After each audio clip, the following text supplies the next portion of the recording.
کل کا جو ہمارا سبق تھا اس میں ہماری بات چلی تھی، جہاں پہ ختم ہوئی تھی وہ یہ تھا کہ اللہ رب العزت نے فرما دیا کہ یہ سارا معاملہ ان کے ساتھ کیوں ہوا تھا، کیونکہ انہوں نے اللہ اور اس کے رسول کی مخالفت کی تھی۔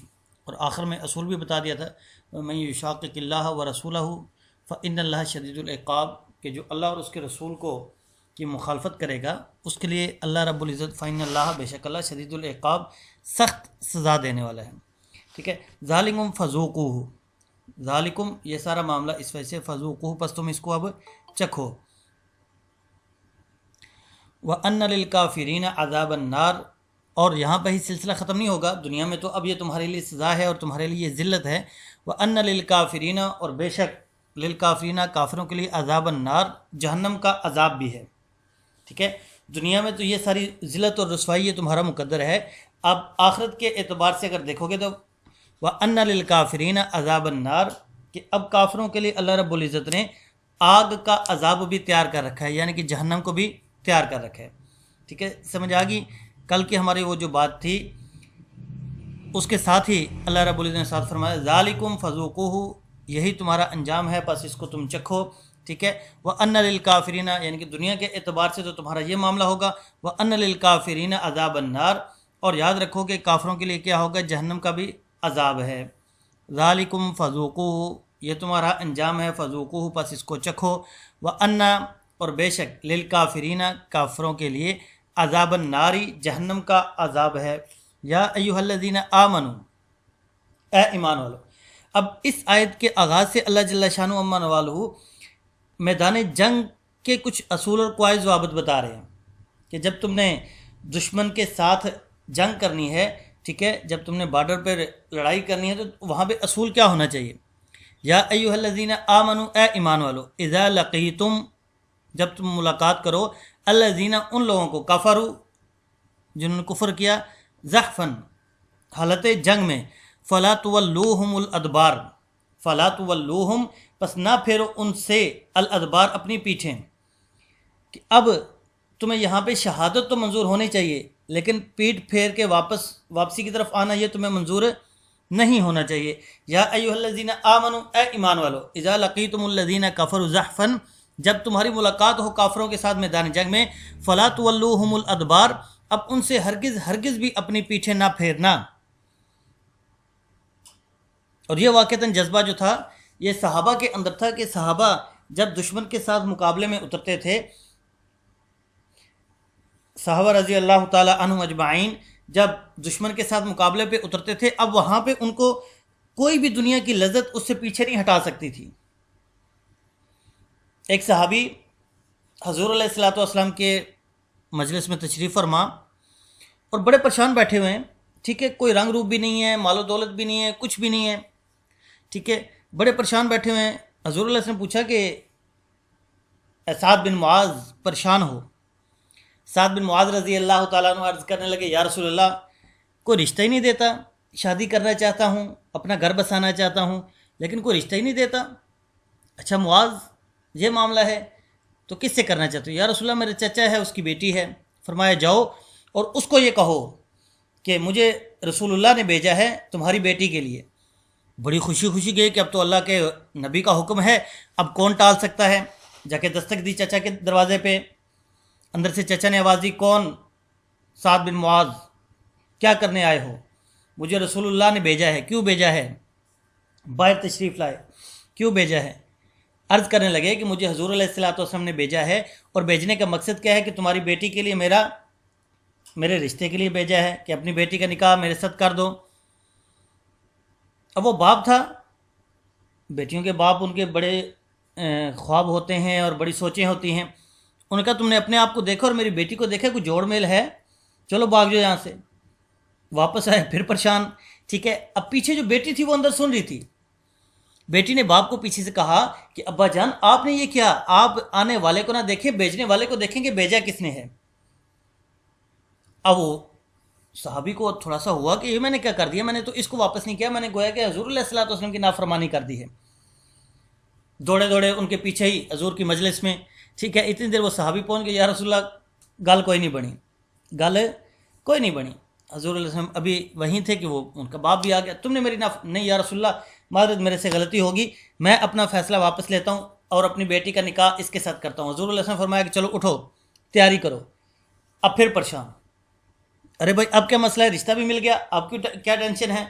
یا رسول اللہ رشتہ تو مل گیا، حق مہر کے لیے، شادی کی تیاری کے لیے میرے پاس تو کوئی چیز بھی نہیں ہے۔ تو حضور علیہ السلام نے فرمایا اے صحابہ اس کی کوئی مدد کرو۔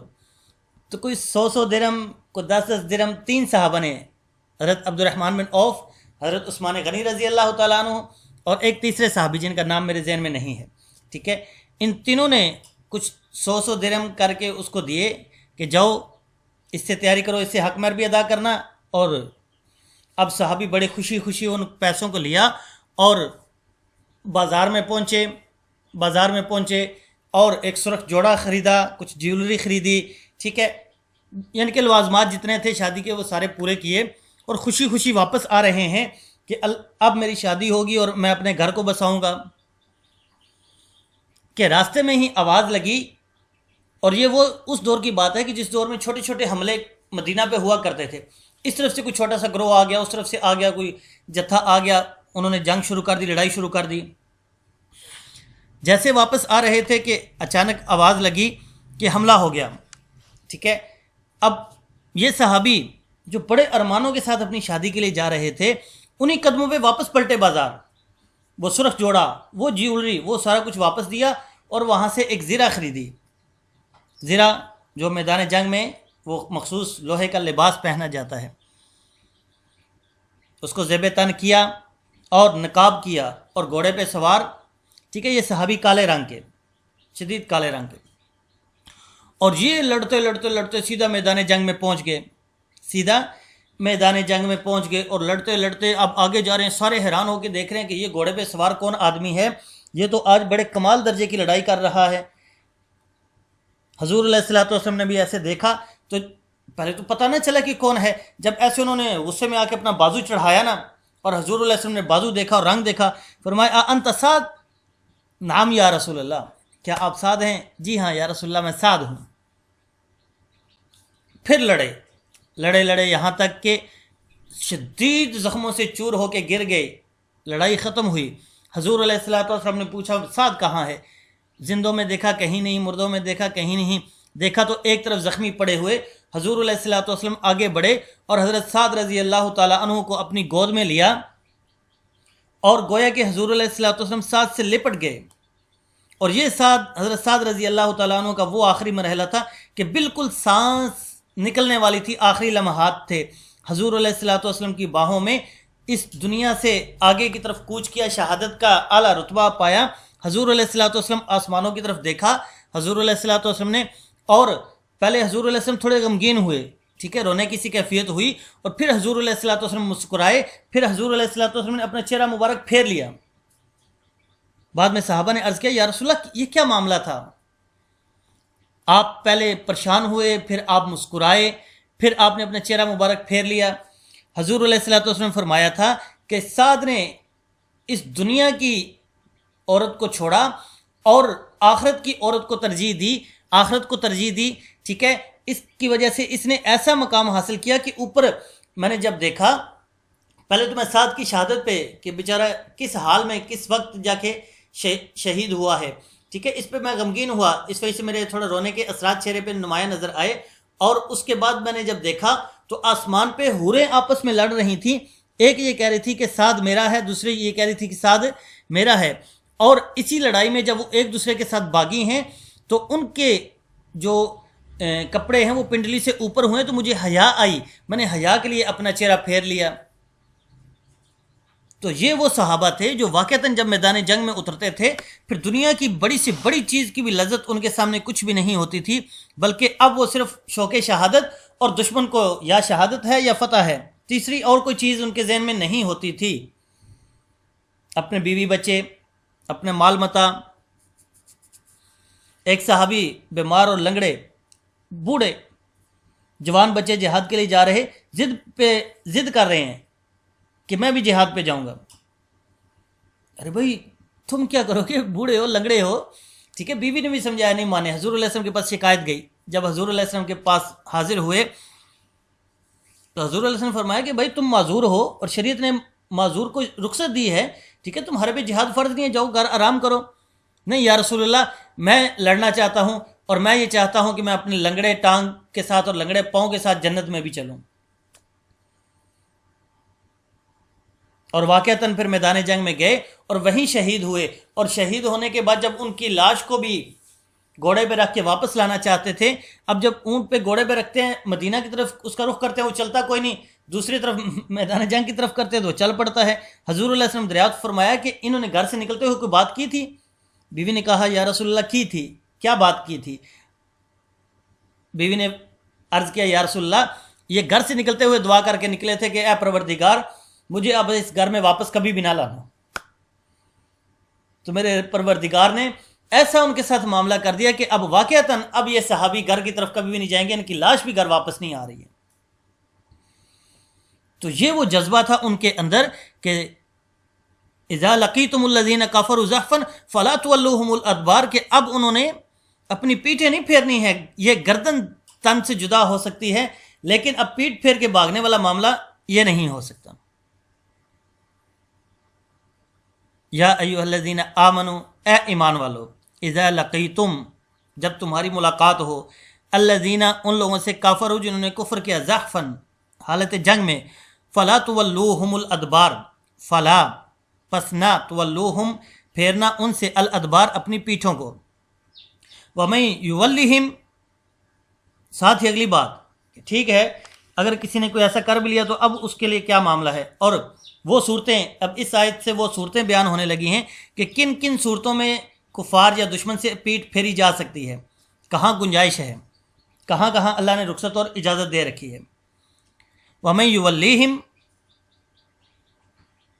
اور جس نے پیٹ پھیری ان سے، یومئذ، اس دن، دبرہ، اپنی پیٹ کو، الا متحرفن، مگر متحرفن، چال چلتے ہوئے، للقتال، جنگ کے لیے، او متحیزن الی فئۃ، یا پھر ملنے کے لیے اپنے لشکر کے ساتھ، فقد باء بغضب من اللہ، پس تحقیق باء، وہ لوٹا، بغضب من اللہ، اللہ کے غضب کے ساتھ، ومأواہم جہنم، اور اس کا ٹھکانہ کیا ہوگا، جہنم، وبئس المصیر، اور یہ برا ٹھکانہ ہے. اب اس آیت کو ذرا سمجھیے گا، ٹھیک ہے. وَمَن یُوَلِّیہِم یَوْمَئِذٍ دُبُورَهُ فَقَدْ بَاءَ بِغَضَبٍ مِّنَ اللَّهِ. یہ ترجمہ سمجھانے کے لیے میں اس کو آیت کو کر رہا ہوں کہ درمیان میں جو بات ہے اللہ کے بعد جو ہے وہ اصل میں گویا کہ قرآن تو فصیح اور بلیغ ہے نا، ٹھیک ہے، اس میں غلطی نہیں ہے، کوئی یہ نہ سمجھے کہ خدا نہ خاصہ نعوذ باللہ میں اس پہ بلکہ عبارت جو ہے عربی گرامر اور عربی اعتبار سے عبارت ٹھیک ہے، لیکن اس عبارت کا فقد کا تعلق کس کے ساتھ ہے، وَمَن یُوَلِّیہِم یَوْمَئِذٍ دُبُرَہُ. اب ترجمہ سمجھیے گا پھر آپ کو بات سمجھ میں آئے گی.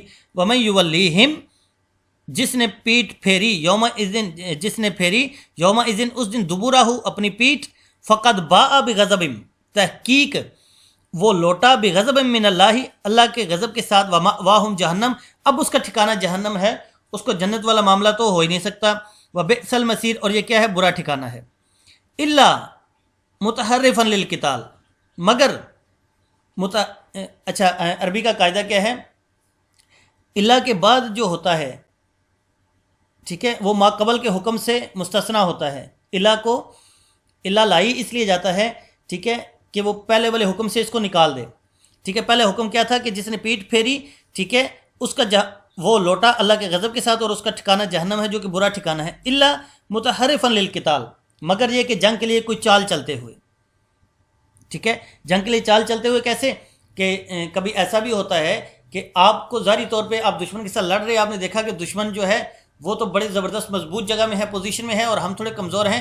آپ نے چال چلی کہ آپ نے بھاگنے کا سا ڈرامہ کیا اور آپ اپنی فوج کو پیچھے لے کے ہٹے، دشمن تھوڑا ریلیکس ہو گیا، تھوڑا اس نے اطمینان ہو گیا کہ ٹھیک ہے اب ہمیں فتح مل گئی.